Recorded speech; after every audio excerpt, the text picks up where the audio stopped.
a long time ago. Thank you. That concludes general questions. We turn now to First Minister's questions. Question number 1 from Ruth Davidson. Thank you. To ask the First Minister what engagement she has planned for the rest of the day. First Minister. Engagements to take forward the Government's programme for Scotland. Ruth Davidson. Presiding Officer, last week the killer of Glasgow schoolgirl Paige Doherty had 4 years taken off his sentence.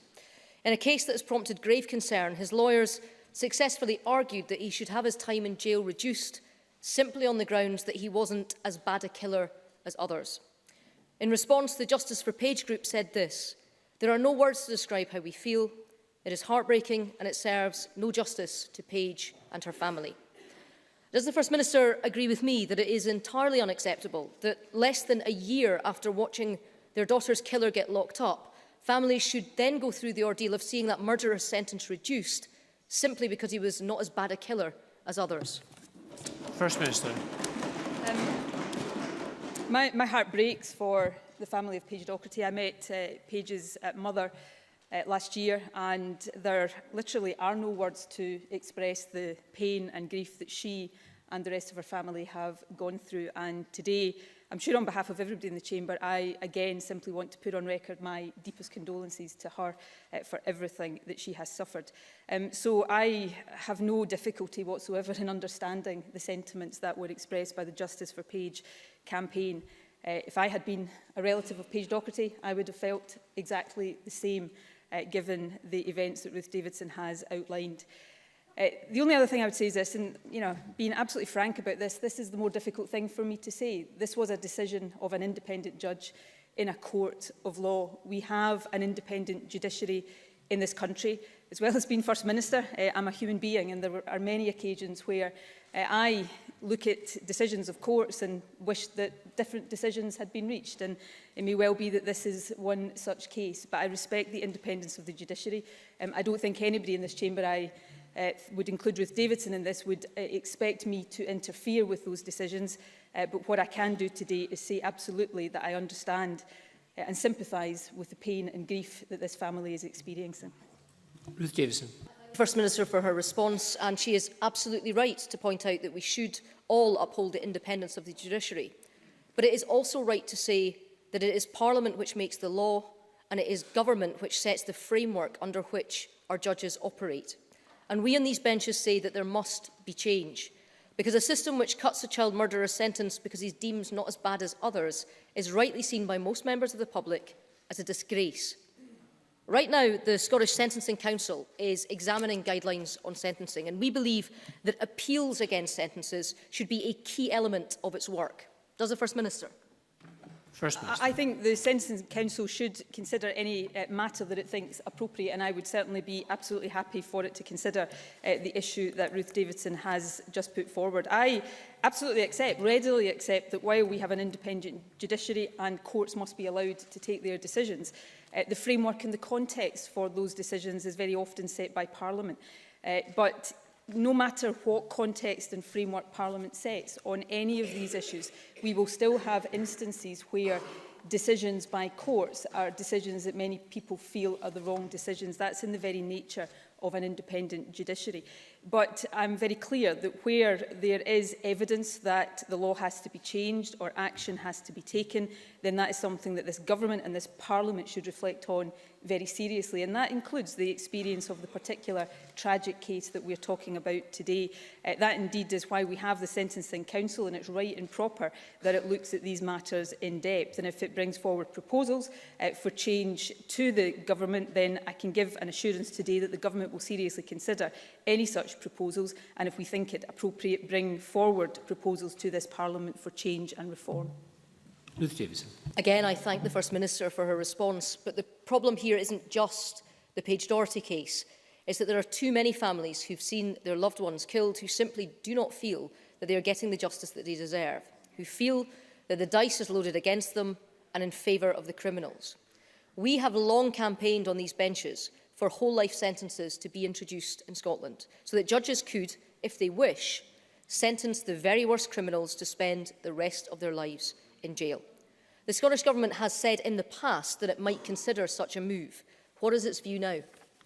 First Minister. Well, we will always consider proposals for change that we think are evidence-based, that are, and again, this is not always a popular thing to say, that are consistent with the European Convention on Human Rights, which I think is an important protection for our justice system generally. So we will continue to consider openly and frankly any changes that are considered to be appropriate. I think, while I generally agree with the thrust of Ruth Davidson's question, I don't think it is fair necessarily to go from one case where I think we are all agreed in our characterisation of it to say that families routinely are let down by the justice system. We have, I think, a strong and well-performing justice system. We have, and of course, one serious violent crime is one too many, and I want to stress that before I say the next thing. We nevertheless have crime rates that have fallen over the last number of years, thanks in part to the good work of our police across the country.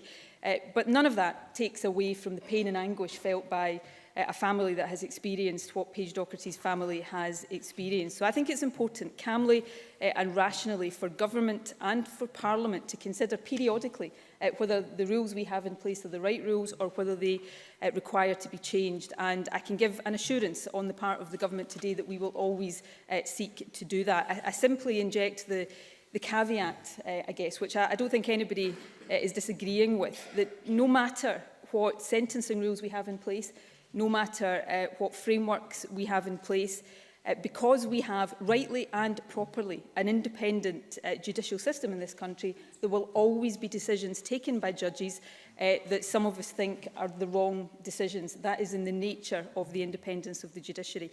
But all of that said, we will continue to be open-minded to proposals that come forward for reform and change in this area as in any other area of our justice system. Ruth Davison. I thank the First Minister for that reply, but it is one that we've heard several times before from this government. As it stands, our judges do not have the tool of a whole-life tariff at their disposal, and we say that they should. Presiding Officer, we can sit in this Parliament and we can wring our hands and we can express outrage every time something like this happens, or we can do something about it. And I want to do something about it. If the Scottish Government won't act, then I can say today that the Scottish Conservatives will do so by pushing ahead with a Members' Bill making the case for the introduction of whole-life sentencing in Scotland. Because we need to stand up for families who see sentences for murder cut less than a year after they've been handed down. And we should change the law so that families like Paige Doherty's feel that the law is tipping back in their favour and that the worst criminals are kept off our streets forever. We have waited too long, Presiding Officer. Isn't it time that we all acted?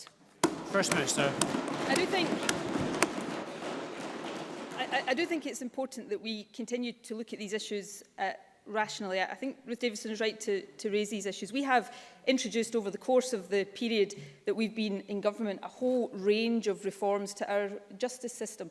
I said earlier on that the fall in crime is partly, in large part, due to the good work of our police officers, but we're seeing increases in the rates of conviction for some offences and, indeed, increases in the length of prison sentences for many offences as well. Much of that is down to the reforms that have been introduced to our justice system over the period of the last decade. We will continue to look with an open mind at proposals that are brought forward for further reform. I would simply say this, and I don't want to comment too much more on the individual case of Paige Doherty. I think we're all agreed on the tragic nature of that case.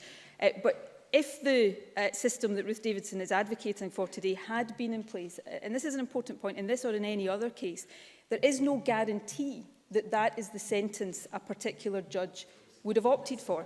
So I'm simply making the point that even if we had, and I'm not saying that it is absolutely the wrong thing to be considering, but the point I'm seeking to make is this: we will always have cases, no matter the sentencing options that judges have, where a judge makes a decision that some people do not think is correct, and therefore whoever happens to be occupying the opposition benches would perhaps be raising these issues with whoever happens to be the First Minister or the government of the time. So I do think these are serious issues, and I would not underestimate or underplay the importance of them at all. But let's consider these things in the proper, rational way that all Parliament should, and that this Parliament has done on many occasions in terms of past reforms to our justice system. So I give a a commitment to Ruth Davidson and to the Parliament today that the Government will continue to reflect further in light of this exchange at First Minister's questions about what further changes we might think appropriate, and then Parliament should act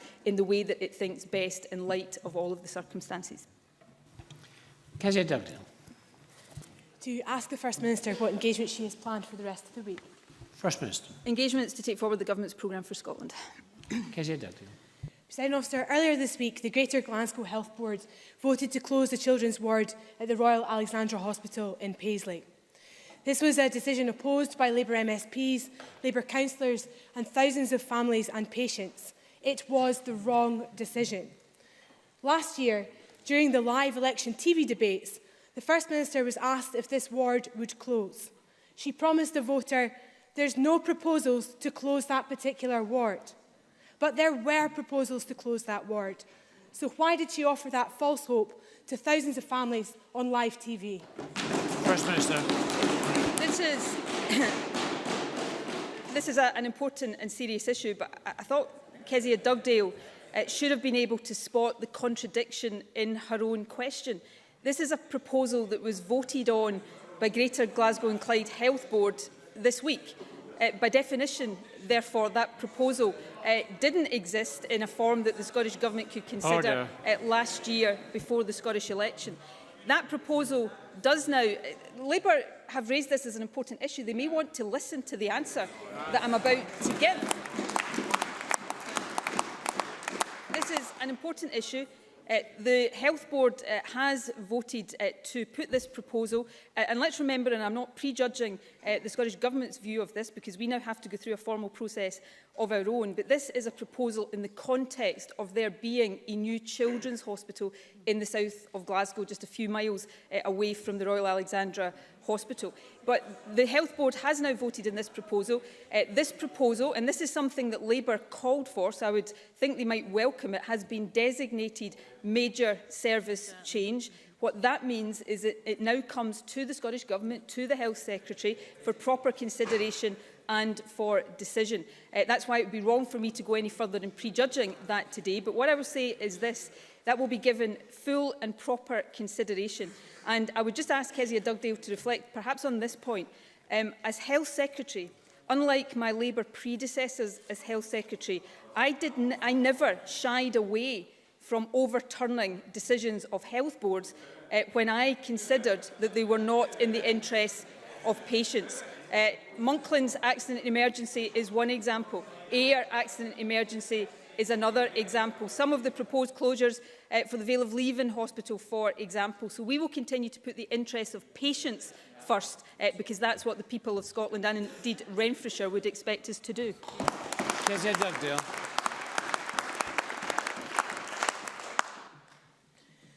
Where the First Minister was right in that answer is that the ultimate decision to close this ward at the RIH now rests with her government. And here's her chance to do the right thing. But I'm not holding my breath, given the two local SNP politicians couldn't even be bothered to respond to the public consultation. The supposed poster girl of the anti-austerity movement, Mary Black, couldn't be bothered, and neither could George Adam.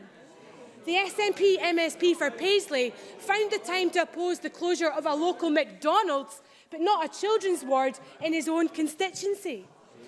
But perhaps the First Minister will listen to Gordon Clark.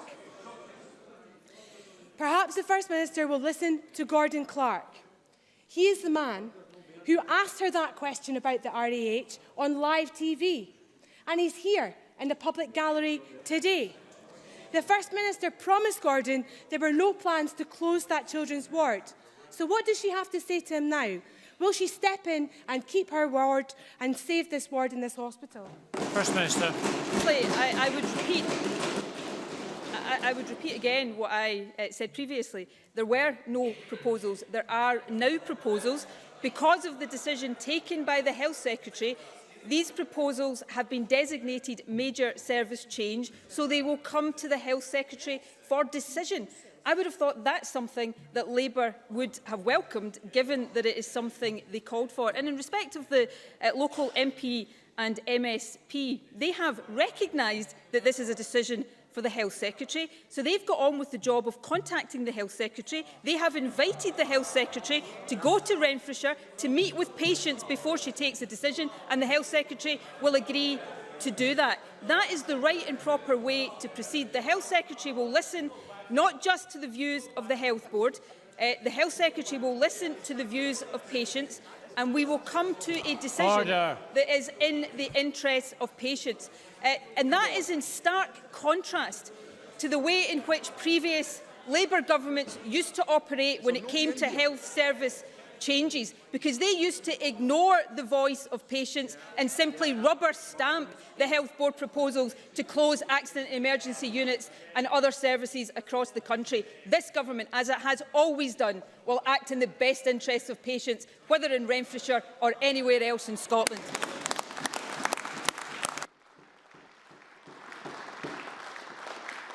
Kezia Dugdale. First Minister, parents of sick children don't want to hear a 10-year-old story about keeping A&Es open. They want to know about the future of this ward.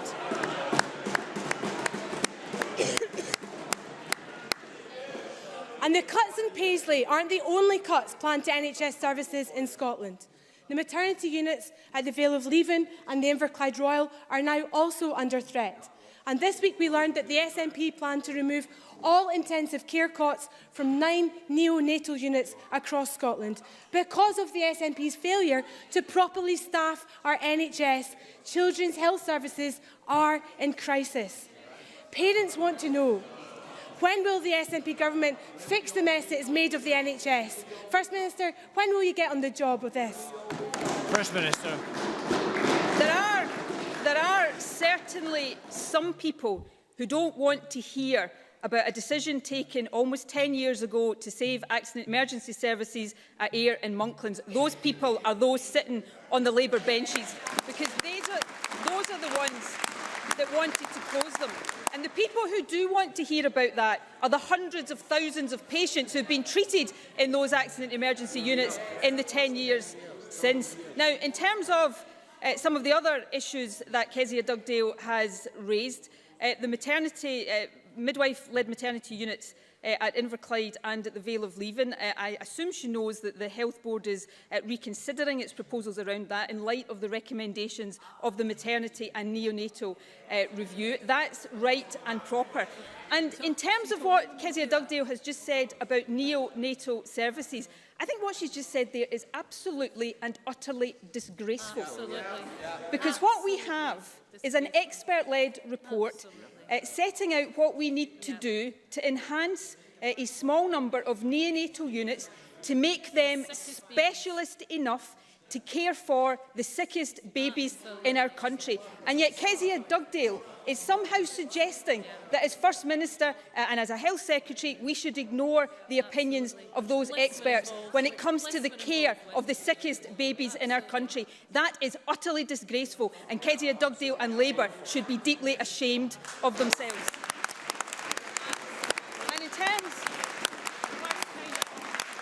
And in terms of the children's ward at the RAH, to get back to First Minister, that just one important... second. Just 1 second. Would members please refrain from interrupting? Members feel strongly, but if you wish to speak, stand up and make a point, but do not speak from a sedentary position. First Minister. Presiding Officer, I think it's very clear in this chamber that Labour is not particularly interested in patients. It's all about political point scoring for Labour in this chamber. But let me get back to the RAH, and I will say this to the parent in the gallery and to every other parent in Renfrewshire who is understandably concerned about this issue, that this government will listen carefully not just to the views of a health board, but will listen carefully to the views of parents and other patients, and we will come to a decision rightly and properly based on what we think is in the best interest of patients. That is the right way for a responsible government to proceed, and that's perhaps one of the reasons why we are in government and Labour is not even the opposition any longer, but in a dismal third place.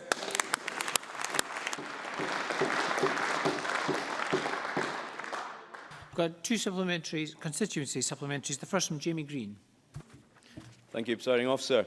Mr Brian Jay from Saltcoats in North Ayrshire set up and runs his own wedding car company, which he invested £60,000 in, something we should all applaud in this chamber.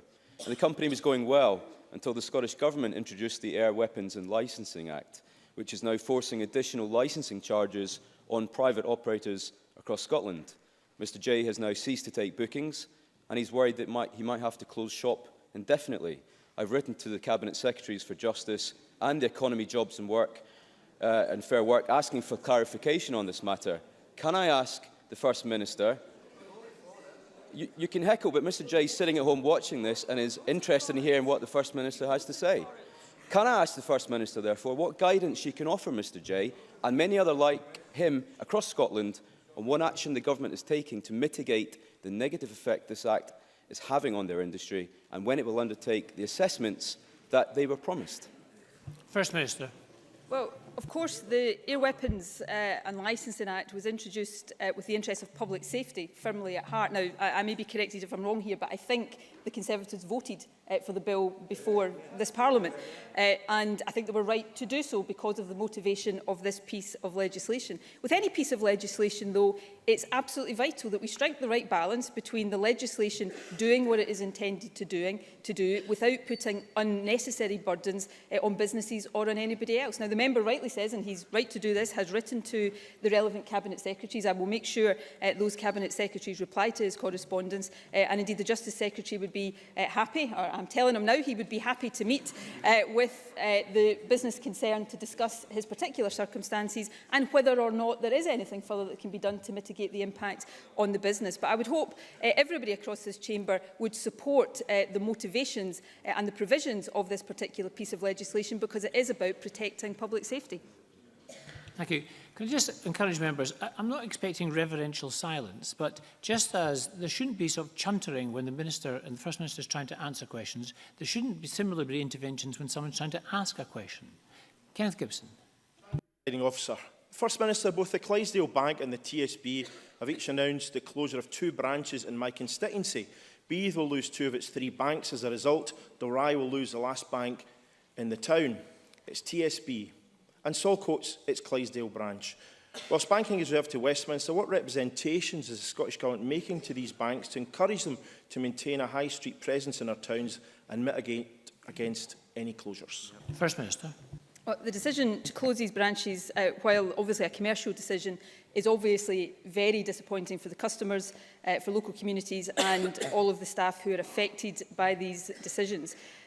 While we recognise that branch activity and footfall may be declining due to the increasing number of bank transactions that are conducted online, the Scottish Government, in the contact we have with banks, would urge them to consider branch closures always as a last resort and to consult with staff and communities before making any final decision. Often bank branches, the same can be said of post offices, are very important, not just in terms of the business that they do, but for the footfall they bring then to other businesses. Many customers, of course, continue to have a strong preference or a need for face-to-face provision of banking services, and I would expect banks to explore all practical options to boost branch footfall and to retain banking services in local communities wherever it is viable for them to do so. Thank you. Question number 3, Willie Rennie. To ask the First Minister what issues will be discussed at the next meeting of the Cabinet. First Minister. Matters of importance to people of Scotland. Willie Rennie. For years, the SNP Government has instructed the Chief Constables of Scotland to employ 1,000 extra officers. Is that policy still in force? First Minister. We have 1,000 extra officers at the moment, and in terms of our budget for the coming year, I would expect that to continue. But Willie Rennie will be aware from discussions in this chamber before, indeed I think from the SNP's manifesto at the last election, that it's important going forward that we not only maintain an appropriate level of frontline police officers, but we recognise the changing pattern of crime, the increase in cybercrime, for example, and ensure that the police have the right mix of specialist staff, the right crime-fighting force on the front line in our communities. Now, police officers will always be the most important part of that. We have 1,000 more police officers than we inherited. I would always expect us to have way more police officers than we inherited, and we will continue to work with Police Scotland to ensure that that balance and that mix is the right one. Of course, as the member will be aware, Police Scotland and the Scottish Police Authority will shortly publish their consultation on their strategy for the next period, and that's one that I hope Parliament and every member of Parliament would positively engage with. Willie Rennie. For years, the First Minister has spoken about little else but the 1,000 extra officers. Indeed, she's done it again just now.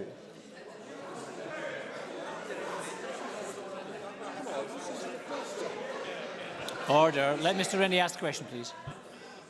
So I would have thought a change of policy, like seems to be happening now, would have merited some kind of formal announcement from the government before now. Civilians are important, not least for cybercrime and call centres like Bilston Glen. Yet 2,000 valuable civilian posts have been lost in recent years. This is very sensitive and important, as we will soon find out what were the contributory factors to the events following the M9 crash. So this policy really does matter. Communities deserve a clear explanation of government policy. Next week, the Chief Constable will publish the policing plan for the next 10 years. What limits on officers has he been given by the First Minister? First Minister. Firstly, can I thank Willie Rennie for the confirmation that I talk about little else other than matters like justice and health and education, because it gives lie to the accusation that I'm always talking about other matters. But this is... In terms of major policy changes, if and when there are major policy changes on this or any other matter, of course the government will make that clear to Parliament. But I set out earlier on for Willie Rennie what our manifesto for the election said last year, and that was very open about what we considered to be the challenges of policing going forward, given the changing patterns of crime, and how we had to work with the police service to make sure that they are equipped to deal with that. And of course, maintaining appropriate numbers of police officers, as we have done in each and every one of the 10 years we've been in office, continues to be extremely important. Now, what the Chief Constable and the Scottish Police Authority will do next week, of course, is set out their draft strategy for consultation, and it's important that they consult widely on that in terms of the challenges and the opportunities they face in the period ahead, and I will not preempt what they will say about that themselves in the course of next week. And of course, they will continue to work with and be guided by government in terms of the decisions they take as a result of that. The final thing I would say, of course, is that perhaps unlike police forces in other parts of the UK, we have increased funding for our frontline police services for the coming year. There was an increase in funding both in terms of the revenue for Police Scotland, which we've pledged to protect in real terms over this Parliament, but also additional reform funding, and indeed at stage 1 of the draft budget, Derek Mackay announced even more funding. So we are putting the resources into our police service, and we then require to work with the Chief Constable, with his colleagues and with the Scottish Police Authority to make sure those resources are supporting a police force that is equipped to deal with crime, not just now, but in the years to come. And one other supplementary at this stage from Rhoda Grant. Thank you, Presiding Officer. This Parliament voted on 7th December that seafarers employed by Marine Scotland should receive a fair pay settlement rather than the pay cut they now face. Despite this, Marine Scotland has refused to increase their pay offer and put employees on an equal footing with other seafarers employed by the Scottish Government. Will the First Minister now make sure that Marine Scotland respect the decision of this Parliament? First Minister. Well, I think the member knows and indeed shares the commitment of this government to fair pay. I will certainly, after this session of First Minister's questions today, look into this matter and respond to her in writing. I believe it's important that the public sector leads by examples on issues of fair pay. There will always be issues involved in negotiations that it would not be appropriate for government to get involved in while negotiations are underway. But I undertake to look into this matter and return to the member as soon as possible. Question number 4, John Mason. Thank you. To ask the First Minister what the Scottish Government's response is to the report by Macmillan Cancer Support, which highlights the disparity in cancer survival rates between people from more and less deprived areas. First Minister.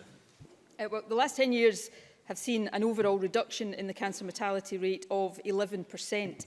Our £100 million cancer strategy sets out a range of ambitions and actions aimed at improving survival for people affected by cancer, and this includes targeted efforts to increase screening uptake in deprived areas to help improve cancer health inequalities. In particular, our Detect Cancer Early programme focuses on reducing inequalities in breast, bowel and lung cancer, and we expect to see continued improvements in survival.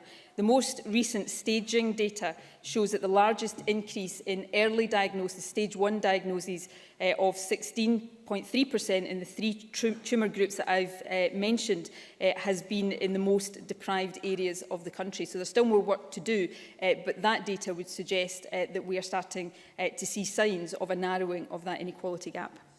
John Mason. I welcome the fact that the First Minister mentions detection, diagnosis and screening, because clearly that is a huge part of the problem, it seems to me. I mean, men especially, and I have to confess I'm one of them, have been traditionally reluctant to engage with some of the screening and early diagnosis with the health services. I mean, does she feel that it's just a question of money here, or are we needing to somehow change underlying attitudes? First Minister. Well, firstly, we've got to make sure we resource screening programmes and prevention strategies. So the Detect Cancer Early programme that was introduced when I was Health Secretary is backed by £41 million of resource. But I do think John Mason is right to say that it is not just about resources, it is about changing attitudes, it's in some respects about changing cultures, it's about encouraging people not to be frightened to come forward for early examination if they are worried about any symptoms, because all of the evidence shows that the earlier cancer is diagnosed, then the better the chance of survival. That's why we put such emphasis on early detection, on our screening programmes, on encouraging people to come forward. That is the whole ethos and motivation of the Detect Cancer Early initiative. I would say that's often particularly important when it comes to men who suspect that they may have early symptoms of cancer. We know that men generally, I am generalising here, are often less likely to come forward and to see a doctor. So it's really important that we stress the messages of taking advice if you've got any concerns, because that will help ensure that we detect cancer early. And if we do that, then we will save more lives in the process. And I think we've all got a part to play in getting those messages across. Anas Sarwar. Presiding Officer, the research found that you are up to 98% more likely to die from cancer if you are from the most deprived compared to the least deprived area. Other reports have found that over the last 10 years of this government, inequalities have widened in terms of health, attainment and wealth. Would the First Minister agree that the greatest fight against cancer deprivation had been led by Glasgow City Council and Macmillan through the Improving the Cancer Journey programme? And would she agree to work closely with Glasgow City Council and Macmillan to replicate the programme and roll it out right across Scotland? First Minister. Well, we already work very closely with organisations like Macmillan and partner with them in a whole range of different areas. Similarly, we work with councils, Glasgow City Council and with others, to mutually support our work in these areas, and it's absolutely right that we continue to do so. I don't think any of us should underestimate the challenges associated here, nor should any of us of whatever party somehow pretend that these are issues that have just arisen under one particular party. The issues of inequalities and including health inequalities are long-standing and deep-rooted in Scotland. We've seen some statistics this week around heart disease and stroke, for example, but even in our most deprived areas, and this is something that I think is important to note, even in our most deprived areas, mortality rates for heart disease have decreased by 31% and by stroke for 24% over the past period. So, we are making progress in some of these areas, but we need to do more. And going back to cancer, we know that prevention, first and foremost, is important, which is why this government has put such an emphasis, in some respects, picking up in the work of the last Labour government around reducing smoking rates, trying to deal with the problems of alcohol misuse, because we know that these things are drivers of some kinds of cancer, but also early detection. So our screening programmes are so important, and the Detect Cancer Early programme about encouraging people to come forward. And the cancers, the tumour types that programme focuses on are responsible for around half of all cancers in Scotland. So I hope people across the chamber would agree that there is a great deal of work being done here. Some of it is about proper resourcing, much of it is about ensuring proper resourcing, but much of it is about changing long-held attitudes and patterns of behaviour, and that's something where all of us should come together and make sure we do play our part in achieving. Question number 5, Maurice Golden. To ask the First Minister, in light of the verdict, whether the Scottish Government considers that it was worthwhile for it to spend £136,000 on legal fees in the recent Brexit case at the Supreme Court. First Minister. Well, I not only think it was worthwhile for the Scottish Government to be represented in that case, I think it was absolutely essential for the Scottish Government to be represented in that case. And interestingly, just as an aside, he might want to say to his Tory colleagues in Westminster that it's about time they told us how much they spent defending a case that they always knew they were going to lose.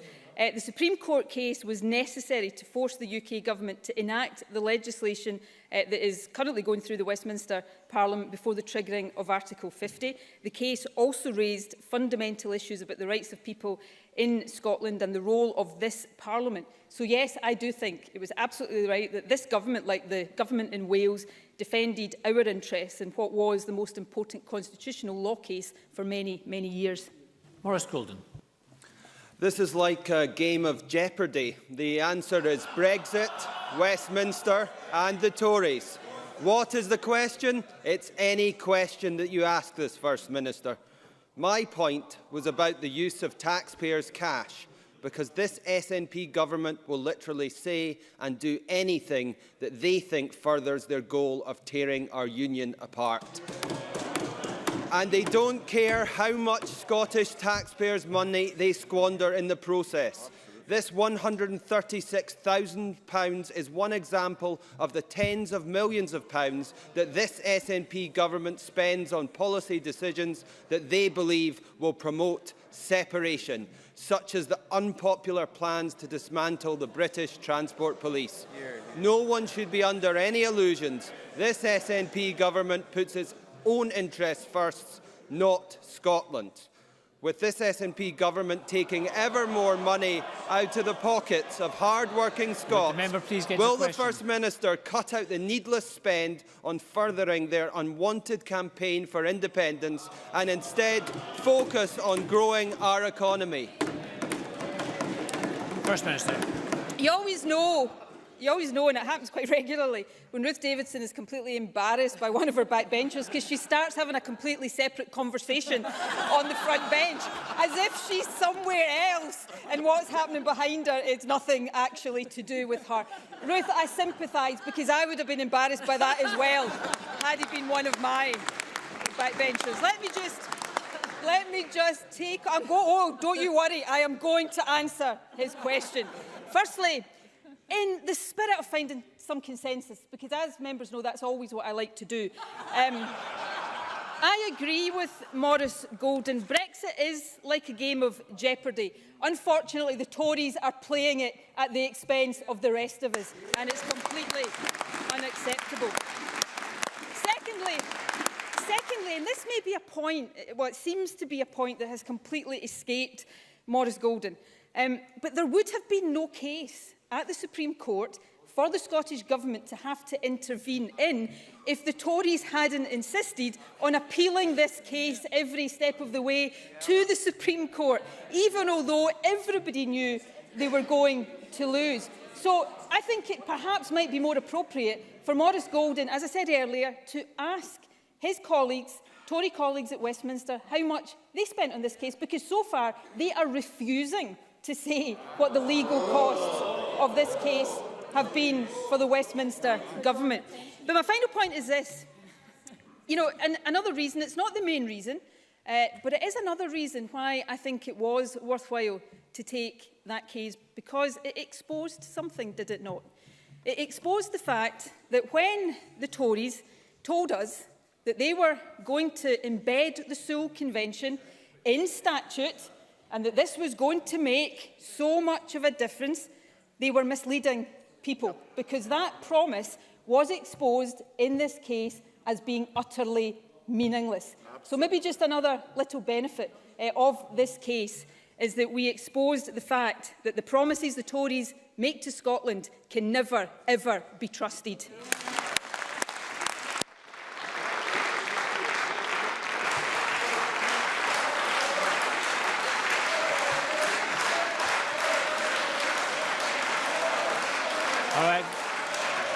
Order. That's quite enough. Question number 6, Mark Griffin. Thank you, Presiding Officer. We got here eventually to ask the First Minister for what reason the wealth gap between rich and poor in Scotland is widening. First Minister. Well, the Scottish Government is committed to creating a fairer and more equal Scotland. We're already taking a range of action to tackle inequalities, including, of course, introducing a child poverty bill and encouraging employers to pay the real living wage. While all categories of household wealth have increased, the main reason that the wealth gap in Scotland between rich and poor has widened slightly is down to the increase in private pension wealth. Private pension wealth is not distributed equally, and as it increased by 39% between 2012 and 2014, the wealth gap has also increased. However, we remain committed to doing everything we can within our powers and our resources to tackle poverty and to close the inequality gap. Mark Griffin. First Minister, wealth has become more concentrated under this government, and the wealthiest 1% alone own more than the wealth of the bottom 50%. But this week, the government chose not to use the power to tax that wealthiest 1% a 50p top rate. That's what redistribution looks like. The government's newest adviser backs a 20% top-up in universal credit. So when will the government make the choice to use the new powers over tax and social security to reverse these appalling trends? First Minister. Firstly, on social security, the Minister for Social Security made a statement in this very chamber just yesterday, updating Parliament on the work we are doing to create a new social security agency, to update on our response to the consultation around social security. And we've already set out a range of ways in which we're going to use these new powers to try to tackle poverty and disadvantage amongst those who depend on the social security system. One thing, of course, we're going to do is abolish the bedroom tax. We already mitigate the bedroom tax, but we want to abolish it at source. But right now, we have a situation where the UK government may effectively enforce their benefit cap so that what we give with one hand, they would take away with the other. And I hope everybody in this chamber, including the Tories, will get behind us when we say to them that that is completely unacceptable. And in terms of tax, we will debate this afternoon the final stage of the budget. A budget that strikes the right balance between raising extra revenue through tax, not giving higher rate taxpayers a tax cut, and investing £900 million more in our frontline public services. And those who might vote against that budget this afternoon will be voting against that £900 million additional spending on our public services. But my final point is this. Mark Griffin talks about raising taxes on the wealthiest. I would encourage everybody who's interested in this to read Labour's amendment to the budget this afternoon, because that's not actually what it talks about. It talks about raising tax by 1% for everybody earning over £11,500 a year. That's Labour's tax policy, not tackling austerity, but transferring austerity to the burden, to the shoulders of the lowest paid. The difference between Mark Griffin and I is I don't think somebody earning £11,500 qualifies as wealthy.